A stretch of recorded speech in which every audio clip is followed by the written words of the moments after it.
আর এখন আবার high Tide হয়েছে, তাই লক গেটগুলো বন্ধ। ঠিক আছে, আগের তুলনায় অনেক বেটার।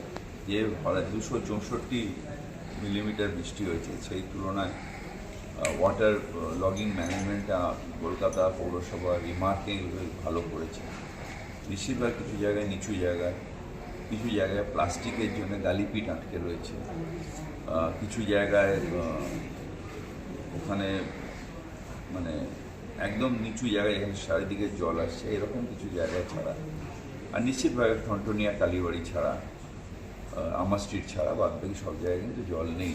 আর কিছু জায়গা আছে যেটা টিআইপি কাজ করছে, গ্যাটেড এলাকা, সেখানে কয়েকটা জায়গায় জল জমে আছে। আমি আশা করছি এই সন্ধ্যের মধ্যে বৃষ্টি কমলে 4-5 ঘন্টার মধ্যে যদি বন্ধ হয়ে যায় বৃষ্টি একেবারে, তাহলে আর লো টাইড শুরু হয়ে যাবে, তখন এই জলটা বেরিয়ে। ক্যামাক স্ট্রিটও প্রায় আমরা